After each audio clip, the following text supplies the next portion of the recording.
आइए गाइज, एक बार फिर से आपका अपनी बायोलॉजी क्लासेस में हार्दिक स्वागत है।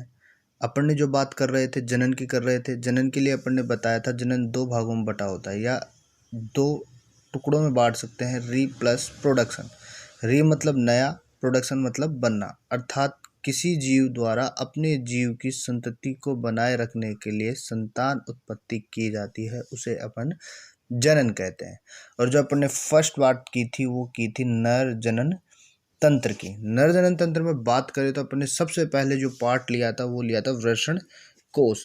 वृषण कोश के लिए अपन ने जो बात की थी वो ये की थी कि ये त्वचा से बनी हुई थैलेनुमा संरचना होती है जो उदर गुहा के निचले भाग पर शरीर से बाहर की ओर दोनों टांगों के बीच स्थित होती है। एक लेफ्ट साइड में होती है तो एक राइट साइड में होती है। ठीक है। वृषण कोश की अगर मैं बात करूं तो ये इसका जो स्तर होता है वो डाल्टोस पेशियों से मिलकर बना होता है। ये जो पेशियां होती है वो तापमान के कम अथवा ज़्यादा होने पर उनको सिकुड़ने तथा प्रसारित होने का कार्य करती है। सिकुड़ने व प्रसारित होने का कार्य करती है। ठीक है। इसके अलावा वृषण कोशों की जो बाहरी सतह होती है उस पर रोम पाए जाते हैं जो ताप नियंत्रण का कार्य करते हैं। ठीक है। इसके अलावा मैं बात करूं, वृषण कोशों के अंतर्गत एक जोड़ी वृषण पाए जाते हैं। एक दो क्या पाए जाते हैं? वृषण पाए जाते हैं। वृषण के लिए बात करें तो वृषण के अंतर्गत शुक्राणु निर्माण की प्रक्रिया होती है। ठीक है।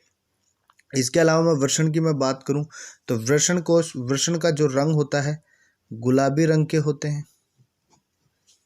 ठीक है। लंबाई की अगर मैं बात करूं 4 से 5 सेंटीमीटर लंबे होते हैं, मतलब 2 से 3 सेंटीमीटर चौड़े होते हैं। ठीक है। प्रत्येक वृषण में लगभग 250 कक्ष पाए जाते हैं। 250 कक्ष पाए जाते हैं जिन्हें वृषण पालिया कहते हैं। इन पालियों से 2 से 3 शुक्र जनन नलिकाएं निकलती हैं। ये जो नलिकाएं निकलती हैं उन्हें अपन शुक्र जनन नलिकाएं कहते हैं। ठीक है। इन्हें शुक्र वाहिका भी कह सकते हैं, शुक्र जनन नलिका भी कह सकते हैं। इन नलिकाओं की अगर मैं बात करूं तो इन नलिकाओं को अपन रेता नलिका भी कह सकते हैं। ठीक है। ये जो नलिकाएं होती है वृषण की संरचनात्मक व क्रियात्मक इकाई होती है। ठीक है। इन नलिकाओं को दो भागों में बांटते हैं। एक जो भाग होता है वो तो होता है ट्यूनिका प्रोपिया। दूसरा जो भाग होता है वो होता है जनन उपकला।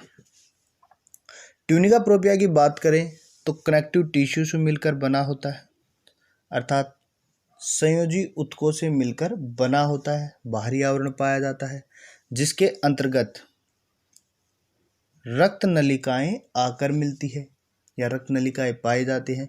इनमें कोशिकाओं के अनेक समूह पाए जाते हैं, इसलिए इन्हें क्या कहते हैं?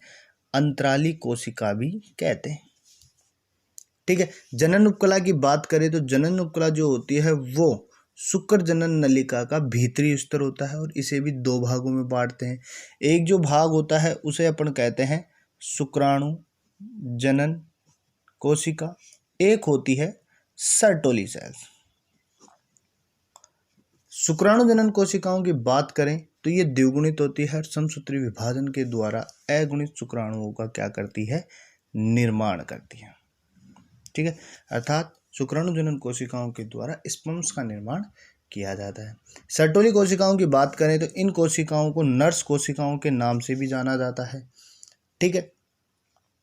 क्योंकि ये शुक्राणुओं को पोषण व आलंबन प्रदान करने का कार्य करती है। ठीक है। अर्थात एनर्जी देने का कार्य करती है। पोषण नहीं मिलेगी तो शुक्राणु नष्ट हो जाएंगे, आलंबन नहीं मिलेगा तो चल नहीं सकते हैं। तो अर्थात इसका सारा कार्य किसका होता है?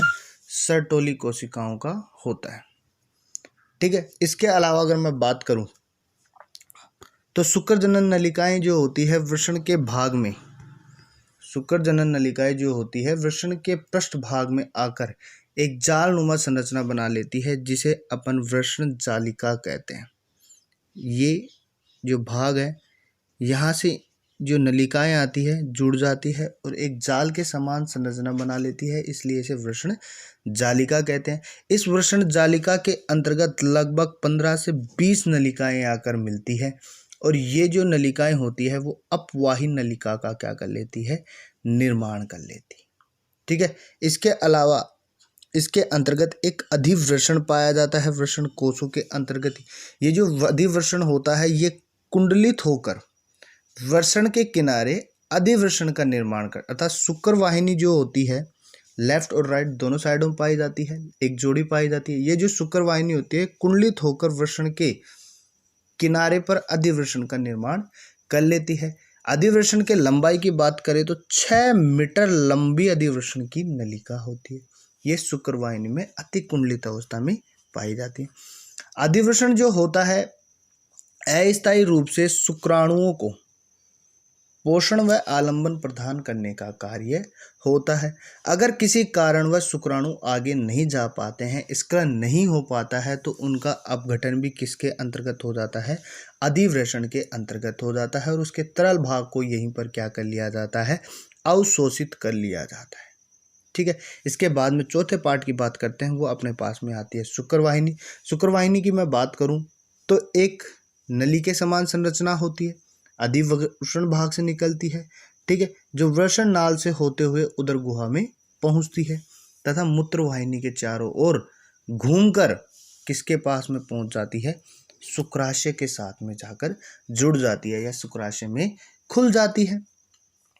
ये जो नलिका होती है वो क्या कार्य करती है, शुक्राणुओं को अधिवृषण से उठाती है और शुक्राशय में ले जाकर उन्हें संग्रहित कर देती है। शुक्र वाहिनी का जो आंतरिक भाग होता है उसमें रोमयुक्त उपकलाएं पाई जाती है।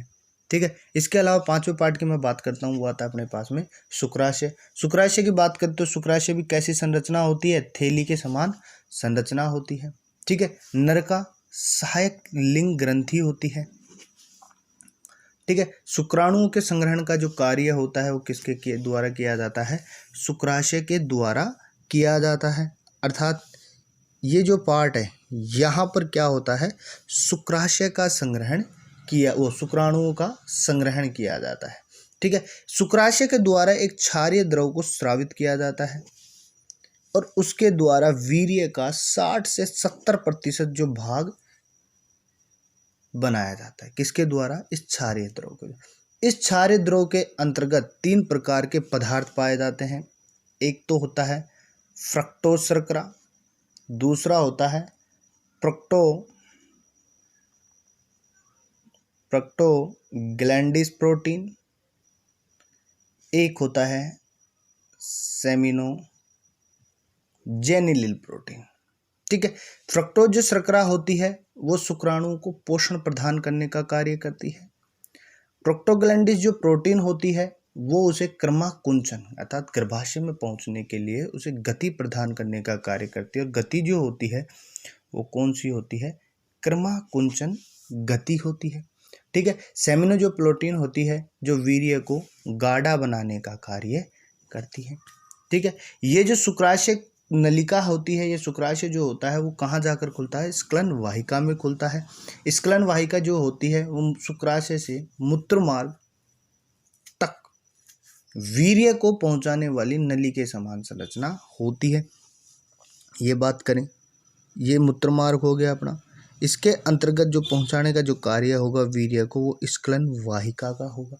ठीक है, मूत्र मार्ग की मैं बात करूं तो मूत्राशय से मूत्र को शरीर से बाहर त्यागने हेतु शिशन के ठीक बीच से एक नली के समान संरचना निकलती है जिसे मूत्र मार्ग कहते हैं। क्योंकि स्खलन वाहिका भी यहीं पर आकर खुलती है तो इसे मूत्र मार्ग कह सकते हैं। ठीक है, अतः इसे मूत्र जनन मार्ग भी कह सकते हैं। क्यों, क्योंकि इसके अंतर्गत स्खलन वाहिका आकर मिल रही है। ठीक है, इस छिद्र के द्वारा अपना वीर्य बाहर त्यागा जाता है, इसलिए इसे मूत्र जनन छिद्र भी कह सकते हैं।